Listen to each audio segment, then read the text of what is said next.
Grenelle 1 puis 2 qui ont validé certaines mesures qui en ont aussi dissoutes, voire enterré quelques-unes essentielles. L'euphorie du Grenelle est retombée, même si beaucoup s'accordent à dire que la démarche a quand même entraîné une prise de conscience de l'opinion publique et que certains dossiers ont pu avancer. Le premier bilan est mitigé donc au moment où commence la troisième phase déclinée à l'échelle locale et régionale. Vous avez vu quelques images. En Languedoc-Roussillon, le lancement officiel du Grenelle 3 a eu lieu donc sur l'écosite de Metz le 26 novembre dernier. L'État et la région, ce sont les maîtres d'œuvre, mais ce sont aussi des acteurs locaux de l'environnement qui vont pouvoir faire avancer des projets dans différents domaines. L'habitat, les transports, l'énergie, la biodiversité, la gestion des déchets ou les risques, qu'ils soient sanitaires ou naturels. Nous allons parler de ce Grenelle de l'environnement épisode 3 et un petit peu des précédents. Mais nous allons montrer surtout que sur le terrain, la mobilisation pour l'environnement est déjà pour certains une réalité. L'État, la région sont bien sûr actifs, ils sont représentés sur ce plateau, mais le monde associatif n'est pas en reste aujourd'hui. 3 associations ont répondu à notre invitation et on commence par vous, Émilie Varro, bonsoir. Vous êtes directrice du CPIE du bassin de Thau. Alors le CPIE, c'est le Centre permanent d'initiative pour l'environnement. En face de vous, Morissette Steinfelder, bonsoir. Bonsoir. Directrice de la DREAL, la Direction régionale de l'environnement, de l'aménagement et du logement, représentante de l'État donc sur ce plateau. Et puis une autre association avec son président Jean Burger, bonsoir, président de l'APIE, l'atelier permanent d'initiation à l'environnement urbain. Pour la région Languedoc-Roussillon, c'est Philippe Baucher, bonsoir, qui nous a rejoint. Vous êtes chef du service eau et risques naturels. Vous parlerez aussi au nom du directeur de l'environnement de la région Languedoc-Roussillon. Enfin, Céline Arnal, bonsoir. Bonsoir. Directrice de l'association Si Belle Planète. Alors, on en parlera tout à l'heure de vos différentes associations. On connaît un peu mieux la région et l'État, mais on parlera de vos associations respectives. Je le disais, le Grenelle de l'environnement a commencé il y a 3 ans et demi. Que peut-on en dire aujourd'hui? Quel bilan pour les acteurs de terrain que vous êtes, association ou institution, au moment où vous allez pouvoir vous exprimer en termes de projets concrets dans le cadre de ce Grenelle 3. Quel bilan intermédiaire peut-on dresser aujourd'hui? On commence par vous, Céline Arnal. C'est toujours difficile de reprendre la parole en premier. Oui, toujours. En termes de bilan de Grenelle, pour nous, c'est un peu difficile dans le sens où on est une association et il y a toujours une grosse différence entre l'action locale et l'action globale et institutionnelle. Nous, plus concrètement, je pense qu'on en voit, on en a vu tout d'abord financièrement les premières répercussions grâce au soutien de la région. Donc ça a fait directement suite au premier Grenelle. Mais pour ce qui est du reste, je pense qu'on commence maintenant à rentrer dans des phases plus de contact avec les institutionnels, car il y a une différence majeure entre la rapidité que peut avoir une association dans l'action, il n'y a que nous à gérer, ça va vite, et la lenteur plus institutionnelle. Vous serez peut-être d'accord avec moi, derrière il y a des machines et puis il faut que la machine tourne, et donc voilà, on commence maintenant, je pense, à se retrouver. Bon, vous êtes une association, je rappelle, qui est tournée vers la préservation de la biodiversité, notamment en mer, mais aussi à travers l'éco-volontariat. On en parlera un petit peu plus précisément tout à l'heure. Pour la région Languedoc-Roussillon, le Grenelle de l'environnement, c'est concret? L'engagement de la région en faveur de l'environnement est tout à fait concret, et ce, pas en dépit, mais en plus du Grenelle. C'est-à-dire que dès 2004, l'équipe régionale et ses élus, le conseil régional a voté toute une série de stratégies en faveur de l'environnement, que ce soit en faveur de la préservation de la ressource en eau, du patrimoine naturel, d'une politique énergétique très ambitieuse, mais elle a également intégré l'environnement dans l'ensemble de ces politiques, que ce soit la politique des transports, bien sûr, mais également la politique de l'aménagement du territoire, et jusqu'à la formation professionnelle, mais on y reviendra peut-être tout à l'heure.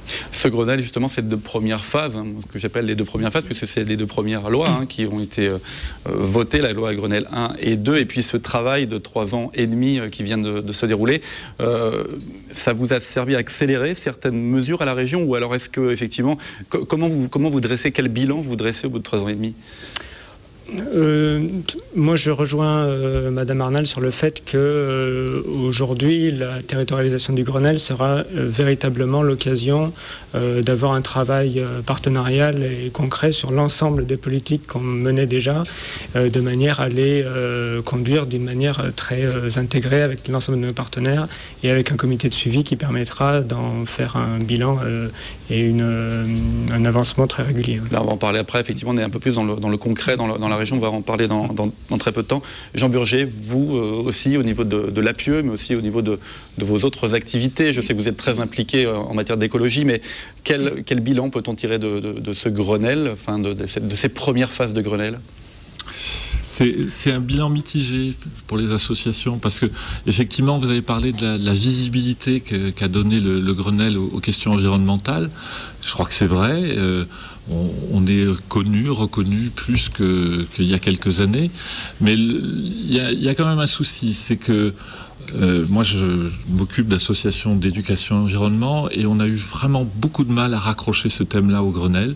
Il n'y a pas eu de groupe spécifique au départ. Il y a eu un groupe qui a été raccroché par la suite à pas mal de demandes. Et cette question d'éducation et environnement, qui est une question transversale, qui est une question fondamentale, c'est-à-dire que si le public, si les citoyens ne sont pas concernés par ce qu'on met en place, eh bien, on va faire des flops. On va peut-être faire des choses qui ne vont pas fonctionner et ça serait dommage. Donc, est-ce que c'est pas aussi un peu normal que petit à petit se raccrochent comme ça des wagons à la machine, parce que on le disait tout à l'heure, c'est une grosse machine de mettre tout le monde en marche et même si effectivement il y a un réseau qui existe, c'est toujours normal de se raccrocher progressivement. Oui, certes, mais je crois qu'il y a des acteurs qui ont été oubliés au démarrage, et puis bon, le ministère les a raccrochés, mais je crois que c'est aussi peut-être justement maintenant qu'on rentre dans cette phase de décentralisation, je ne sais pas si on peut encore employer ce terme, du Grenelle, que là, peut-être que les choses vont se révéler, parce qu'effectivement, sur le terrain, les acteurs sont présents, les collectivités territoriales les connaissent. C'est vrai qu'on a une convention cadre pour l'éducation et l'environnement dans cette région, et on a été une des premières régions à mettre ça en place. Les différents interlocuteurs se connaissent, mais voilà, on reste un peu vigilant, parce que en même temps, autant la région, les départements, les collectivités nous suivent, autant du côté de l'État, on a un peu le sentiment qu'on est en train de passer le bébé avec l'eau du bain aux collectivités territoriales, sans vraiment impulser suffisamment les choses à ce niveau-là. Et voilà, notre vigilance va rester entière à ce niveau-là pour qu'on ait véritablement les moyens de mener les actions qu'on mène, parce qu'on représente quelque chose d'important, c'est-à-dire que il y a à la fois les gens qui travaillent dans les associations, mais il y a aussi beaucoup de bénévoles. Les bénévoles sur le terrain, ils font à la fois de l'éducation environnement, mais ils font aussi de la protection de la nature, ils font aussi des inventaires. Il y a beaucoup de choses qui sont faites par les associations et qui sont un peu méconnues, et on voudrait que ce travail-là soit mieux reconnu financièrement par les collectivités, parce que l'État, on sait très bien qu'il n'y a plus beaucoup de sous et que je ne veux pas regarder Mme Steinfelder, mais c'est vrai que ces dernières années, nos subventions ont fondu. Mme Steinfelder a fait avec les moyens qu'elle a aussi. Hein. Et absolument. Mais les moyens aussi de l'État, c'est ça, c'est d'impulser. Et je trouve que le fait d'avoir signé ce protocole entre l'État et la région, c'est une bonne chose, parce qu'effectivement, ça va nous donner des moyens pour agir. Et voilà. Bon, justement, on va écouter... Donc c'est mitigé, ce que je dis. Mitigé, en tout cas pour les premières phases. Morissette Steinfelder, vous qui êtes la directrice de la DREAL, donc qui représentez l'État ici, est-ce que ce partenariat est une bonne chose, et est-ce que vous aussi, vous pouvez dresser un bilan mitigé, positif, plus positif en tout cas que les associatifs sur ces 3 ans et demi de travail quand même, parce qu'il y a eu quand même du travail de fait? Oui, moi, mon bilan est beaucoup plus positif et optimiste, parce qu'on n'a jamais autant parlé que pendant ces 3 ans de l'environnement. Et ce qui me paraît essentiel, c'est que l'environnement est désormais intégré à l'ensemble des politiques de l'État. Il y a encore un an, il y avait 3 services de l'État séparés qui traitaient quelquefois du même sujet, par exemple les transports ou l'énergie. On était plusieurs sur le sujet. Aujourd'hui, il y a un seul service de l'État et l'environnement est intégré à toutes les politiques, que ce soit celle du logement, avec des bâtiments plus efficaces en énergie, le domaine des transports. C'est un sujet plus transversal en fait. C'est un sujet qui maintenant est devenu transversal, et quasiment obligatoire avec le Grenelle. Donc pour moi, c'est un progrès notable. Et c'est une nouvelle manière de travailler aussi, avec davantage de concertation. Et il y avait eu en région, je le rappelle, en décembre 2007, un Grenelle de l'environnement à Perpignan, qui était déjà une concertation à l'échelle régionale forte, qui avait été organisée par l'État, et qui avait conduit à un grand nombre une participation très forte, avec un grand nombre de propositions très concrètes. Aujourd'hui, on arrive, comme vous le disiez, à la phase 3 du Grenelle. Donc à nous, avec tous nos partenaires, que ce soit les collectivités locales, le milieu associatif, les scientifiques qui sont très nombreux dans le domaine de l'environnement dans la région, à mettre en place, avec aussi les autres acteurs du Grenelle, syndicats, patronat, des actions concrètes et à montrer que nous sommes acteurs du Grenelle. Émilie Varraud, vous qui vous occupez plus spécifiquement du bassin de Thau, des zones humides qui sont omniprésentes dans notre région, sur ce bilan. Alors, sur ce bilan, intermédiaire. Pour répondre à votre question, je prendrai la casquette pendant quelques minutes de notre réseau régional, le GREN. Parce que pour faire un petit peu écho à ce que dit Jean, en plus des bénévoles, c'est quand même presque 800 emplois sur notre région, sur l'éducation à l'environnement. Donc 800 personnes qui travaillent un petit peu comme fusibles sur le terrain pour faire comprendre tant aux enfants qu'au grand public, aux citoyens, toutes ces notions d'environnement. Et 270 associations quand même qui sont professionnelles, donc des bénévoles et des professionnels sur le terrain. Donc moi, je tire un petit peu, c'est sur le même bilan que Jean, mais je vous rejoins quand même sur la concertation. Je pense que sur les 2 premières phases du Grenelle, il y a eu, on va dire, une vaste concertation qui peut-être diluait aussi un petit peu les acteurs. Là, c'est très intéressant qu'on rentre dans cette phase régionale parce que pour le coup, GREN par exemple siège donc au comité de pilotage auprès des institutions aussi. Donc c'est aussi pour nous l'occasion d'être au plus près un petit peu des axes et des orientations qui vont se dessiner pour notre région et d'être aussi acteur de ça. Et ce qu'on n'avait pas eu le sentiment d'être au départ, c'est ce que disait Jean dans ce côté, on a été un peu raccroché. Là on sent qu'on est là dès le départ en fait, dès la signature. Et c'est important aussi pour nous, parce que c'est sûr que voilà, on est sur le terrain tous les jours, depuis des années, pour beaucoup, et on a besoin de ce lien fort aussi avec nos collectivités pour pouvoir aussi proposer des choses. On va expliquer en quoi va consister cette phase régionale avec ce fameux comité régional de suivi. Avant d'aller plus loin quand même, et puisque aussi ce Grenelle 3 implique et puis pourrait permettre d'accélérer au niveau des associations.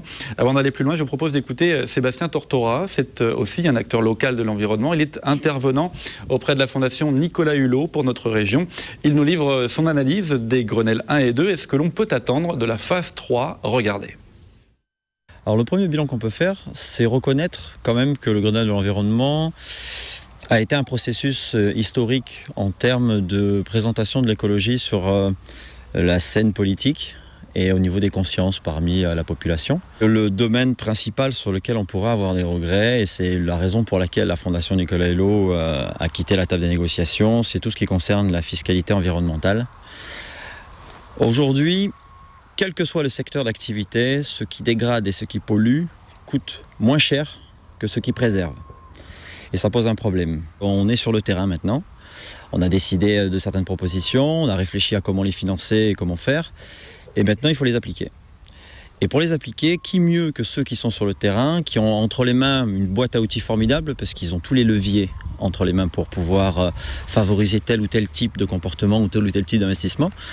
Donc c'est eux qui vont finalement montrer que le Grenelle a été une bonne idée ou pas une bonne idée. Il s'agit de répondre aux 3 grands défis qui sont le défi climatique, le défi du monde vivant et le défi sanitaire et social. Voilà. Donc ce sont des crises qui se combinent, ce sont des éléments qui s'interpénètrent les uns les autres. Et si nous pensons encore vivre au milieu d'un écosystème, c'est dommage, on fait partie de cet écosystème. J'imagine que vous êtes d'accord, Émilie Varraud, on fait partie de cet écosystème. Bon, on retrouve le discours de Nicolas Hulot à travers son représentant régional.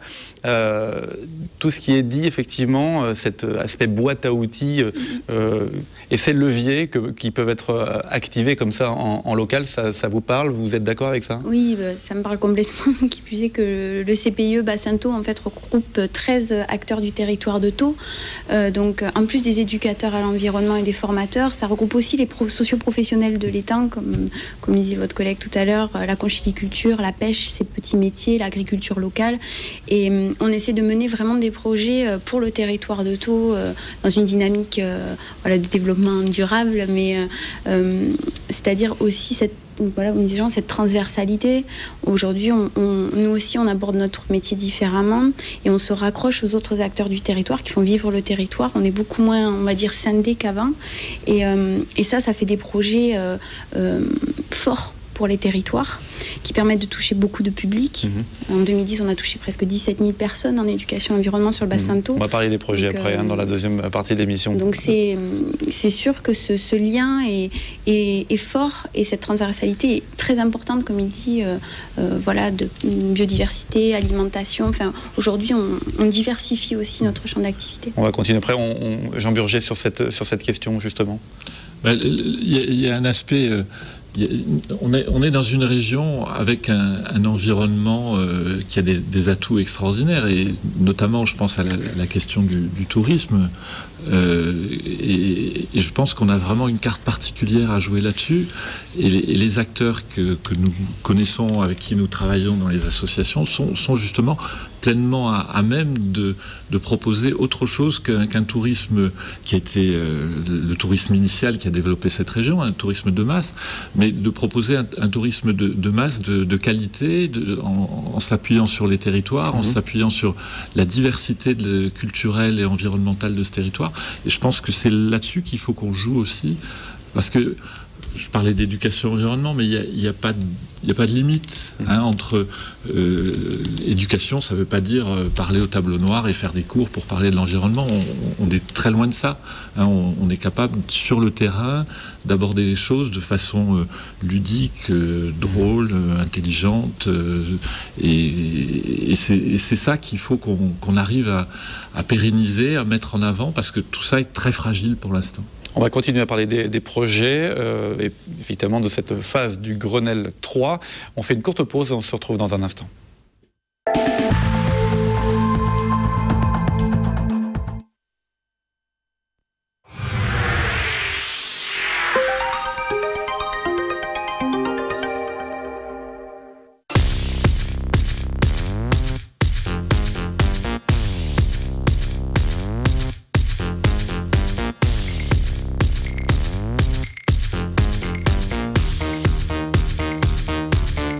Magdan autour de chez vous, et depuis novembre aussi à Juvignac. Auto Méditerranée est la concession Mini très tendance à Montpellier. Retrouvez toute la gamme Mini avec ses modèles uniques, plutôt spacieuse, version Clubman. À ciel ouvert, façon cabrio. Chez Auto Méditerranée, à chacun sa Mini. Votre concession Mini à Montpellier, 361 rue de l'Industrie, à 200 mètres de la concession BMW. Obalia, premier spa thermal de Méditerranée. Découvrez notre espace Magie de l'eau avec ses 1500 m² en extérieur dans une eau à 34 degrés. Ouvert toute l'année et dédié à l'eau thermale et ses plaisirs.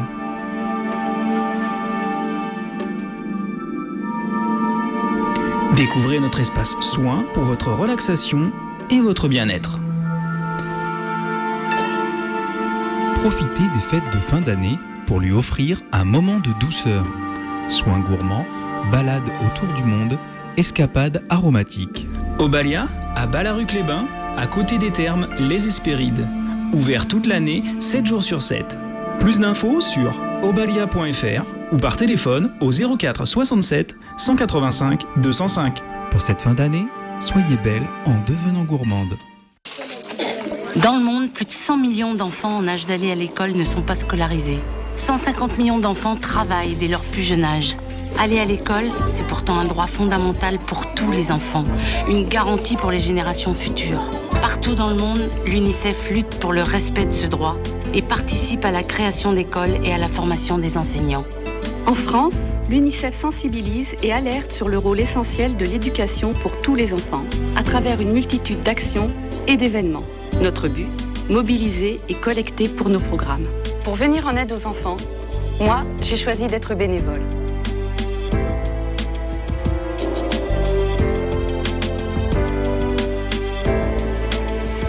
Bénévole à l'UNICEF, pourquoi pas vous?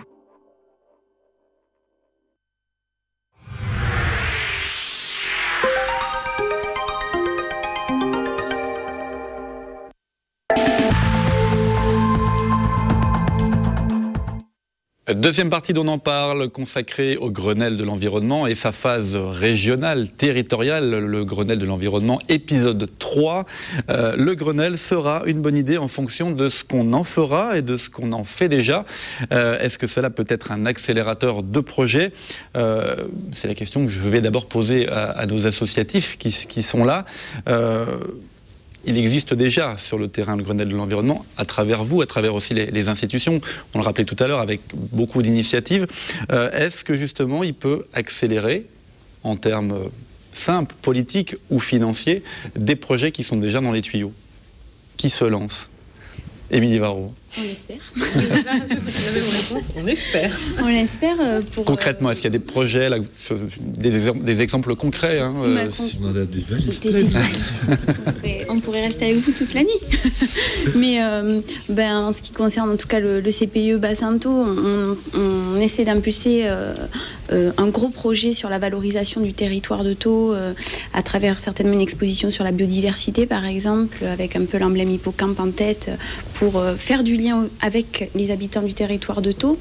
Tout à l'heure, on parlait et l'émerveillement aussi, c'est au centre de ça, si on veut toucher les citoyens et les habitants.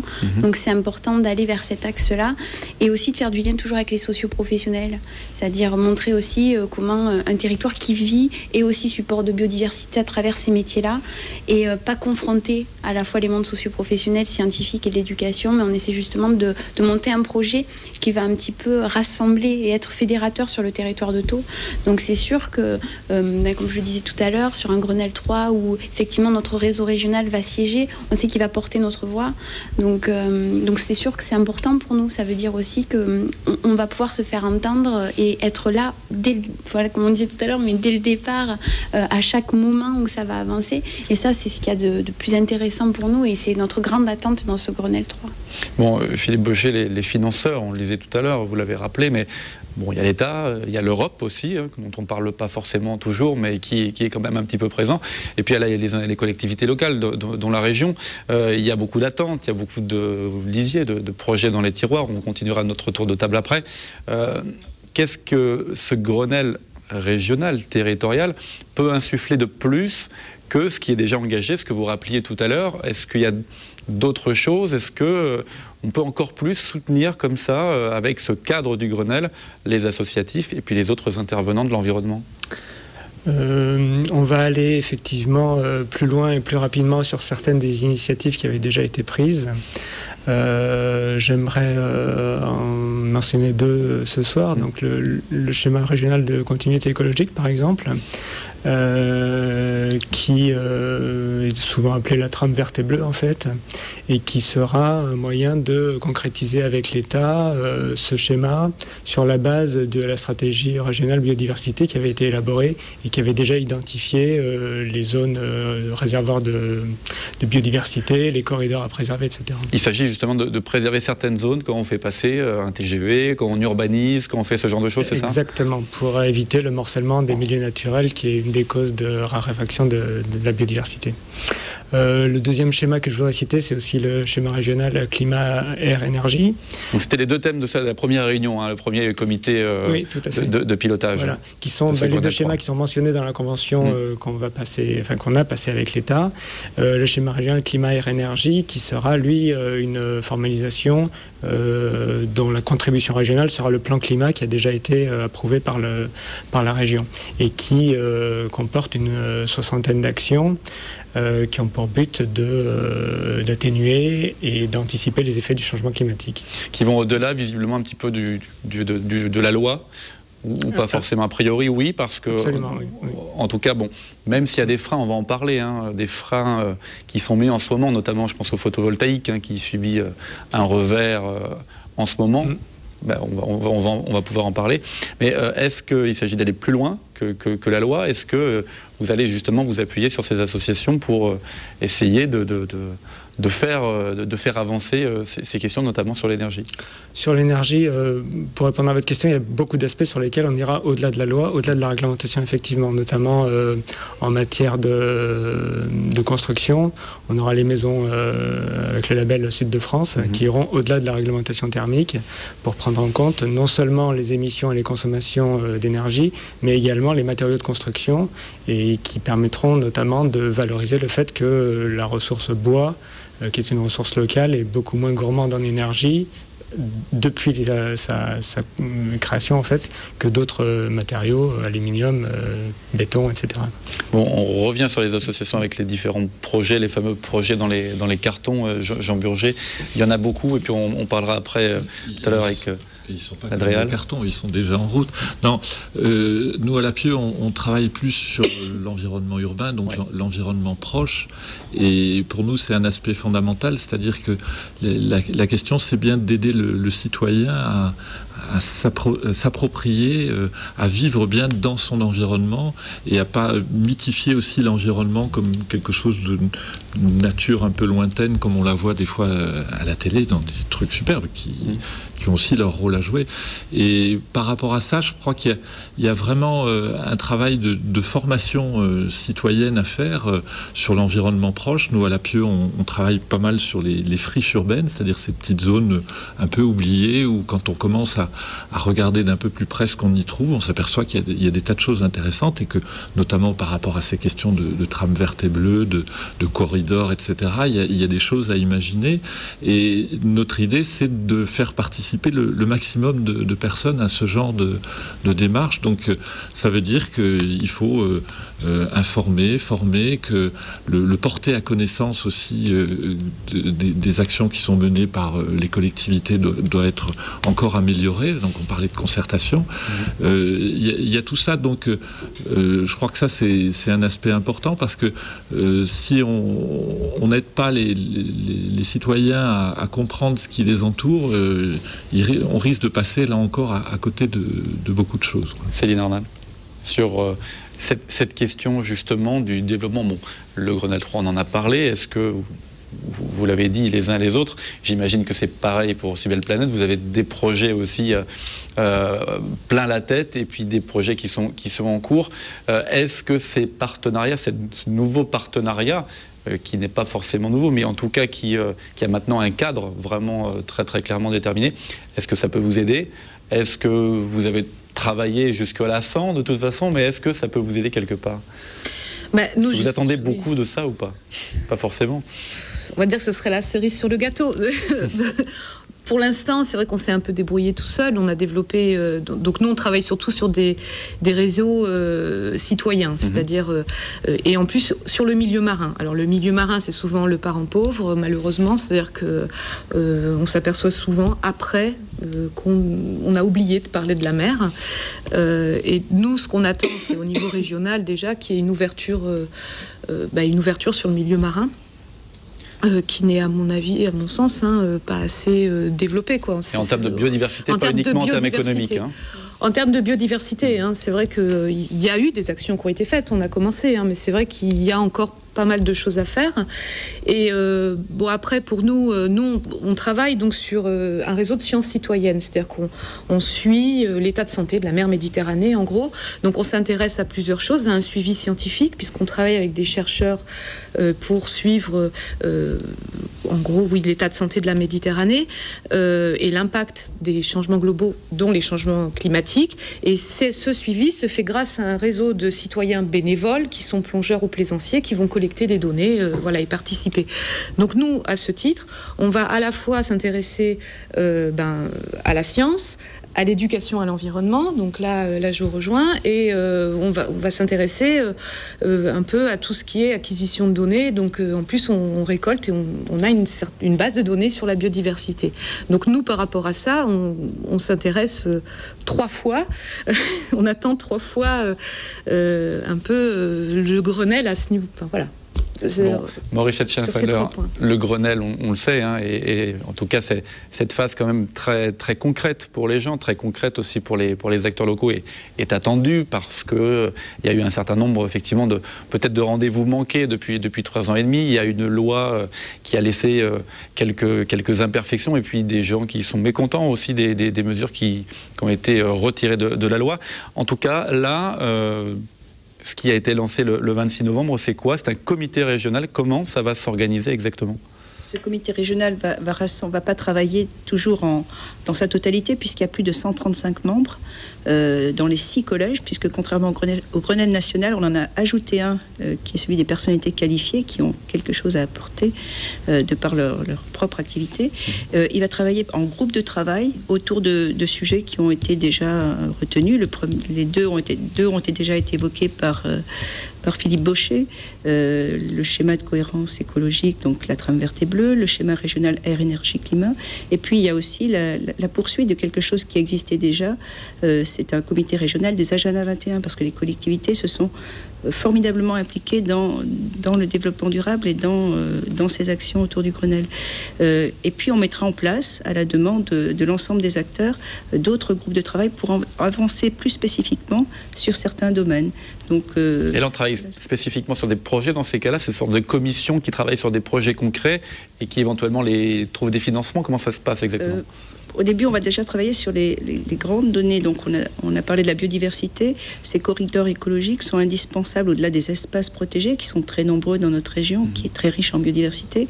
Ce sont des espaces qui vont permettre la survie des espèces. Et il faut, à l'échelle de l'ensemble de la région, pouvoir dessiner ces corridors écologiques. Donc ça, c'est à faire ensemble, à déterminer avec l'ensemble des acteurs, puisque ça impactera, comme on l'a dit tout à l'heure, les grands projets d'aménagement et l'aménagement au quotidien aussi. À part effectivement les deux domaines qui ont été étudiés au premier comité de pilotage, il y a d'autres exemples concrets justement de ces dossiers, de ces projets? Concrètement, dans le schéma énergie-climat, c'est le schéma éolien, c'est le développement de l'énergie éolienne qui est une énergie importante dans notre région. Hein. Nous sommes une des régions principales dans ce domaine.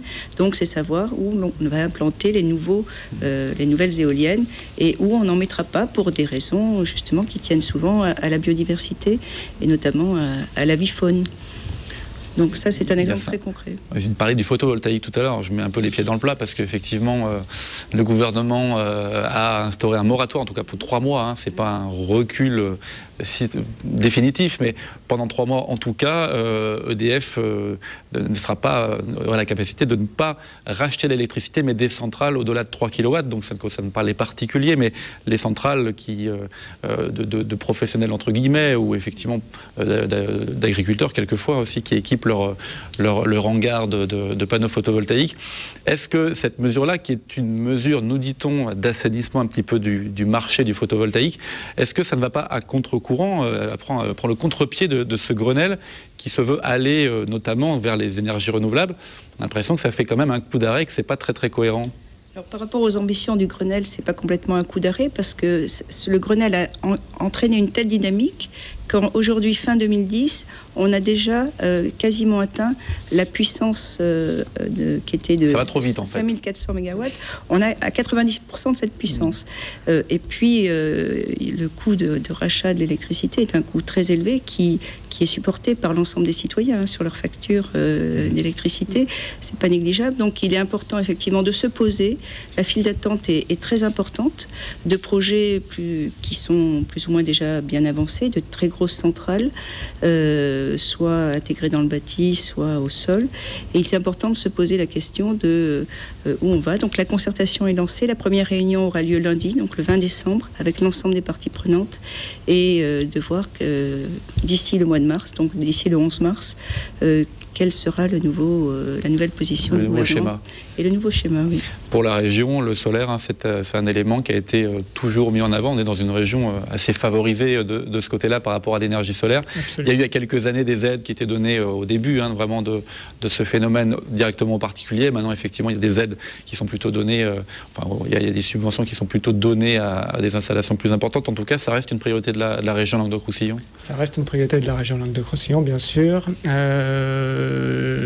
Nous avons le projet d'installation de panneaux solaires sur l'ensemble des lycées de la région, ce qui correspond à peu près à 600 000 mètres carrés de toiture qui peuvent être équipés de panneaux solaires. Et c'est vrai que le moratoire qui a été décidé le 2 décembre n'est pas une décision de nature à accélérer notre projet. Bien au contraire. Même si, effectivement, peut-être qu'il fallait se poser, les associatifs, même si vous n'êtes pas forcément dans les énergies et dans ces domaines-là, qu'est-ce qu'on peut en penser? C'est vrai qu'on a beaucoup parlé de l'éolien, on en continue à en parler, du solaire, effectivement. On va commencer par Jean Burger, ou alors par quelqu'un d'autre. Jean Burger, qu'est-ce que vous pensez justement de ce moratoire? Est-ce qu'il est de nature à freiner les choses, ou est-ce qu'il fallait à un moment donné, comme on allait très très vite effectivement dans le développement du photovoltaïque, se poser en disant voyons ce qu'on va faire pour aller plus loin? Moi, je pense que je ne suis pas spécialiste du photovoltaïque. Moi, ce qui me fait peur, c'est les grands parcs photovoltaïques qu'on pourrait implanter dans des zones naturelles sans trop réfléchir à ce qu'il y a en dessous. J'avoue que si on réfléchit un petit peu, si ça doit prendre 3 mois ou 6 mois pour faire des choses un peu mieux organisées à ce niveau-là, ça me paraît tout à fait légitime. Là-dessus, je n'irai pas contre. Moi, ce que je voudrais insister, c'est sur l'aspect, là encore, d'information et de concertation, et notamment, puisque vous avez parlé des lycées, je crois que c'est important l'aspect démonstratif que peut avoir certains projets, notamment dans des établissements scolaires, pour former non seulement les élèves, mais aussi les parents et tout un chacun. Et je crois que là, les collectivités ont un grand rôle à jouer, et je dirais pas uniquement sur des trucs un peu clinquants comme le photovoltaïque, parce que ça c'est assez simple, mais moi je pense qu'il y a un truc... Une question d'éducation aussi, toute bête. Et qui est fondamental au niveau d'éducation, c'est la question de l'eau. Et j'aimerais bien que dans les collèges et dans les lycées de la région, on pense un petit peu à récupérer les eaux pluviales pour non pas irriguer à tire-larigot des gazons, parce que ça, on sait que c'est pas la région. Bon, c'est un appel en tout cas. On fera une émission spécifique là-dessus. Il y a d'autres, il y a d'autres sujets que le photovoltaïque qui peuvent motiver, je trouve, tout un chacun, et notamment au niveau de sa citoyenneté. Voilà, il y a un vrai travail aussi d'éducation à faire. Je pense qu'on refera une émission pour continuer le débat. En tout cas, merci à tous d'avoir participé à cette première émission sur cette phase régionale du Grenelle. Dans un instant, c'était l'écho présenté par Pierre-Paul Castelli. Prochain numéro dont on en parle en direct, c'est l'année prochaine, le mercredi 5 janvier, avec Christian Bourquin, le président de la région Languedoc-Roussillon. Très bonne soirée à tous et passez de très bonnes fêtes.